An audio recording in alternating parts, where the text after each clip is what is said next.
So anyway, mga kababayan, simulan na natin yung ating pag-uusap kasi baka lumampas na naman tayong 2:00. Huwag naman tayong lumampas sana. O, dito na tayo. Unahin ko itong outline natin. Israel under attack. Ibalita ko na muna po sa inyo. Israel launched deadly airstrikes on Gaza Monday in response to a barrage of rockets fired by Hamas and other Palestinian militants amid spiraling violence sparked by the unrest at Jerusalem Al-Aqsa Mosque compound. Basahin ko lang po sa inyo yung balita. As reported by Now the End Begins, isang page po na biblical at parehas natin yung kanilang stand, pre-trib, rapture of the church. Yan po ang tamang stand.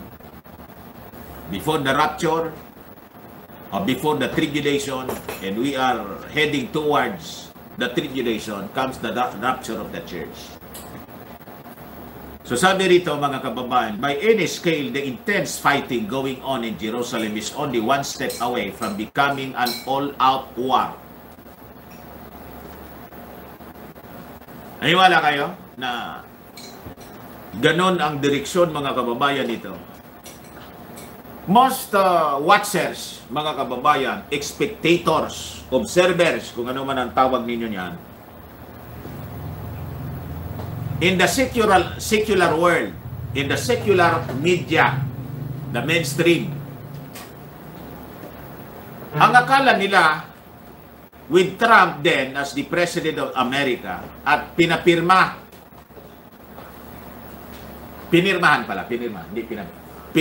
ang Abraham Accord at sunod-sunod yung mga Arab countries including Saudi Arabia pumirma sa Abraham Accord.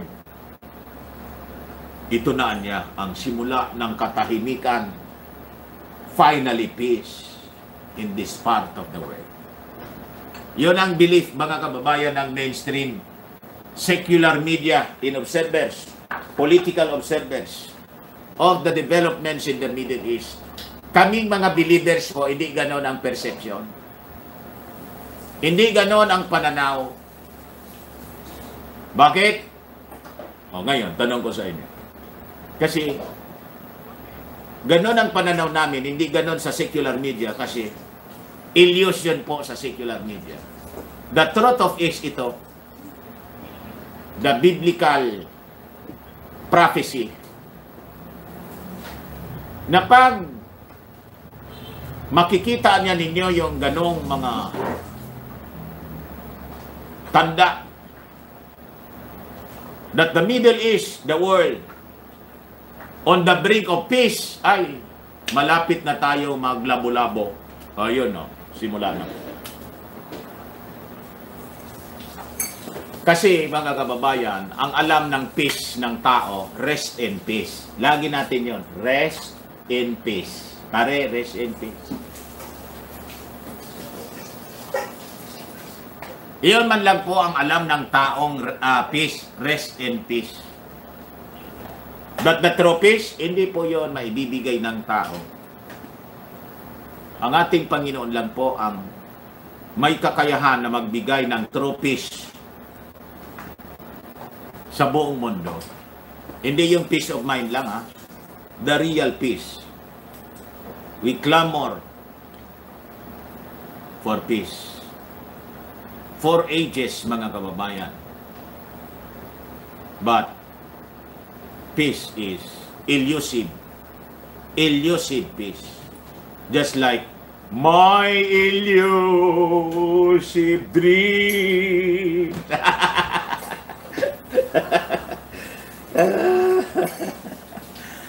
Because sa inyo, tingnan ninyo. Becoming all-out war, which it very well maybe by the time that sun rises over the Middle East tomorrow morning, Hamas wants war with Israel. And it looks like they're going to get it. Already 20 Hamas militants have been killed in the retaliatory attack. And because para yung peace doon po, mga kababayan, para din yung quarantine dito sa atin. Parang rulita lang. Peace, war. Peace, war. Dito naman, ECQ, GCQ, MGCQ.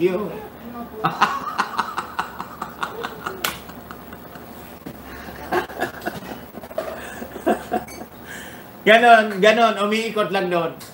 Trap, mga kababayan, sa ganon. 1,870 na. Ang tagabilang natin dito, ang kwenta DOH natin, Virgil rito, si Dora Vega, siya ang tagabilang, 1,812 na niya. Hamas wants war, mga kababayan.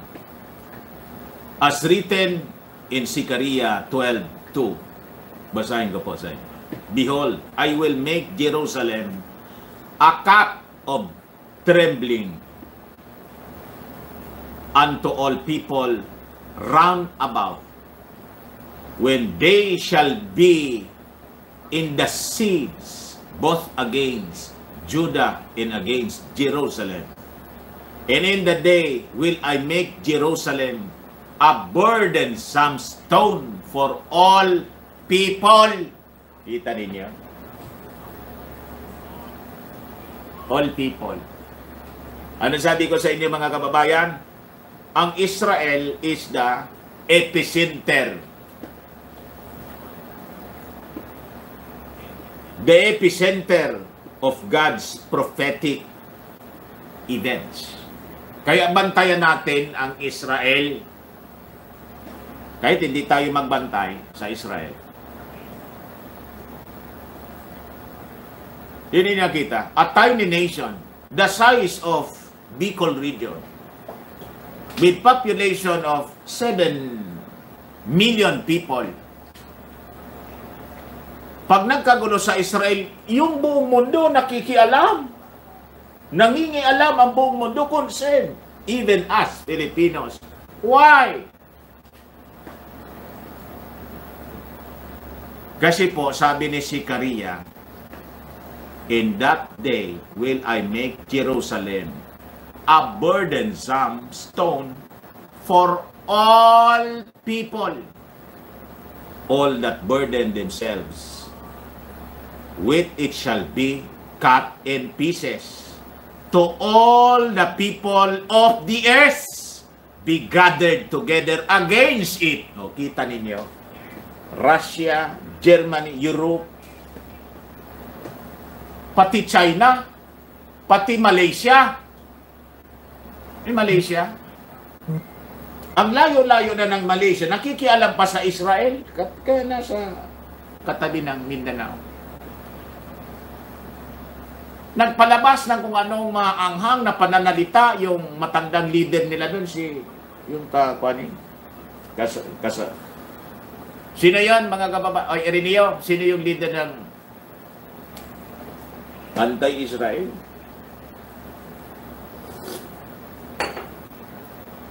Si Muhammad, ano yan? Ireneo.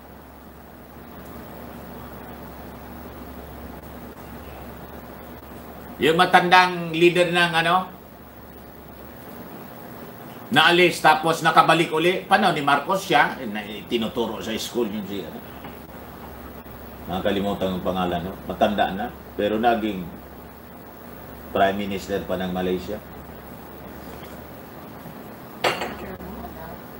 Sino? Mahathir. Si Mahathir Muhammad. Mahathir Muhammad. Kita ninyo?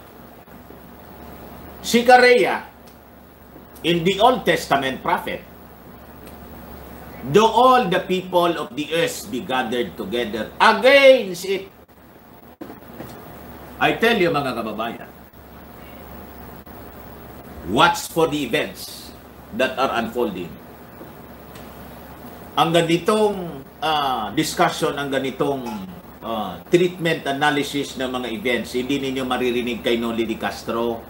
Hindi ninyo maririnig kay Mike Enriquez. These people are unsaved people. They don't understand the events of our times. Kung ano ang kahulugan niya sa buhay natin at sa mundo. Hindi nila. Hindi nila naintindihan. Not even our president naintindihan, unsaved din yung ating Pangulo. Hindi man niya naintindihan kung saan siya dapat.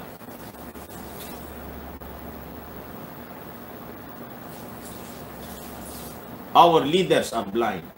Just like all the rest of the unbelieving world, they are blind. Some of them magigising na lang too late. Magigising sila too late.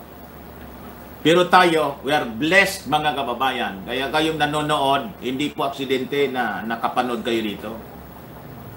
Niloob ng Diyos na makapanood kayo rito para maintindihan ng bawat isa sa atin based sa Bible. Ano nangyayari sa buong mundo? At ano ang mangyayari sa atin dito sa ating bansa? At sa inyong kaluluwa, sa inyong pamilya. These types of events are not unusual for the Temple Mount, as they have been going on for years. But this time, some things have changed. For one, the Abraham Accords now exist between Israel and a nice handful of Muslim nations. And two, the United States has a president that is very pro-Palestinian, si Biden, and wants very much to be the one who creates the two-state solution. If the tension and terrors currently going on the Temple Mount to advance to war, then it is highly likely the two-state solution will rise up from the ashes.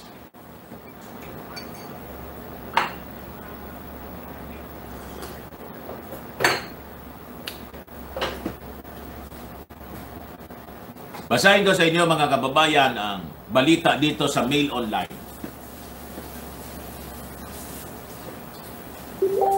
Sabi dito, Trump says Biden's weakness has emboldened Hamas terror attacks on Israel that would never have occurred under his presidency in Islam's Ilhan Omar as anti-American for criticizing the U.S. ally. Yan ngayon, mga kababayan, ang balita. Trump responded on Tuesday to escalating violence between Palestinian and Israelis, blamed Biden's weakness and lack of support for Israel for the recent rocket attacks on Israel. Hamas has vowed to turn Israel into a hell. Nakita ninyo yung rocket fire? Pag tinignan ninyo mga kababayan, parang mag-i-enjoy ka rin. Ganito pala. In fact, yung tao, si paglabasan, yung iba. And people all throughout the world glued on their television, watching the streaks of fire. Tingnan niyo yung mga pictures doon. Parang mga fireworks during New Year's Eve. Mag-enjoy ka. Pero yung mga Israelis nandoon sa underground shelters nila, yung naabutan ng bombahan, mga kababayan, sa labas, dapaan sila doon sa kung saan sila. Kita ninyo mga videos. Sabi ko sa inyo, ganon.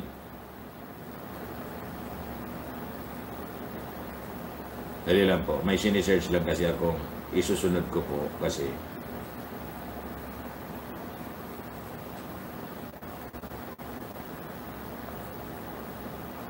ipigre-ready ko. The rockets were launched from suspected Hamas strongholds and struck the southern town of Ashkelon. comes after Israeli bombardments overnight and today left 228 Palestinians dead, including 10 children. Hamas have fired hundreds of rockets at Israeli cities. Since clashes in Jerusalem left hundreds wounded. Ang labanan po nasa in the cities mismo. In the heart of the city. Doon sila nagbubumbahan. Hindi ko sa inyo mga kababayan.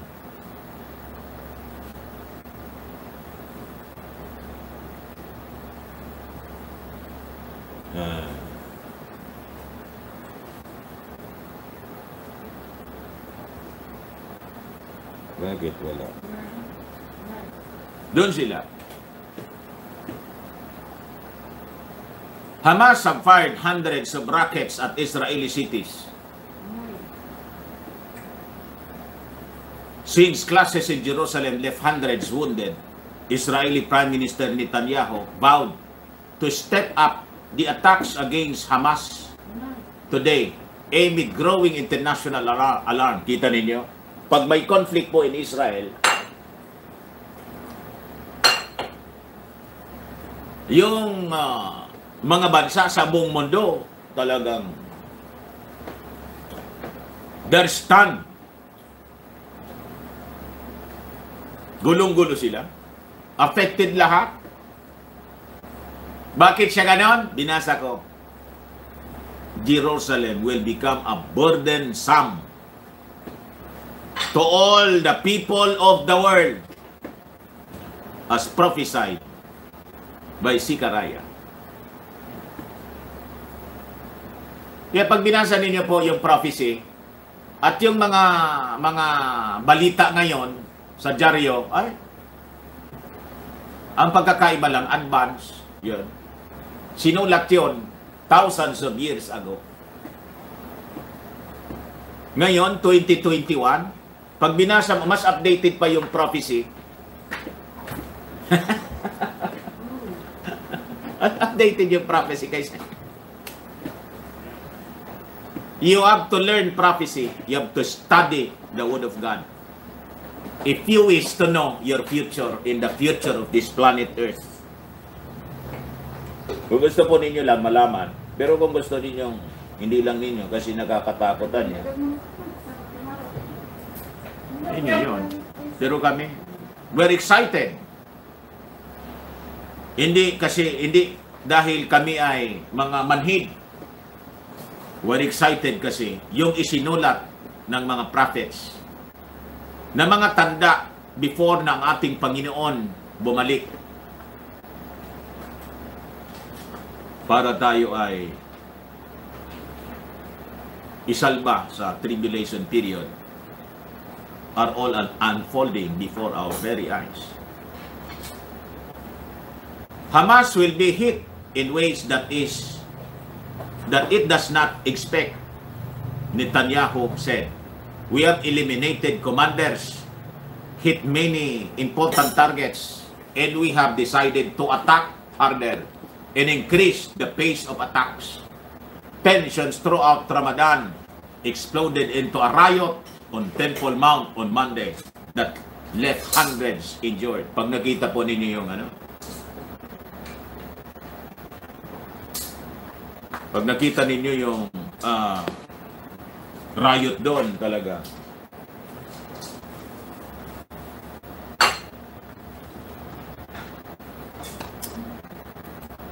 Kaya hindi mga kababayan,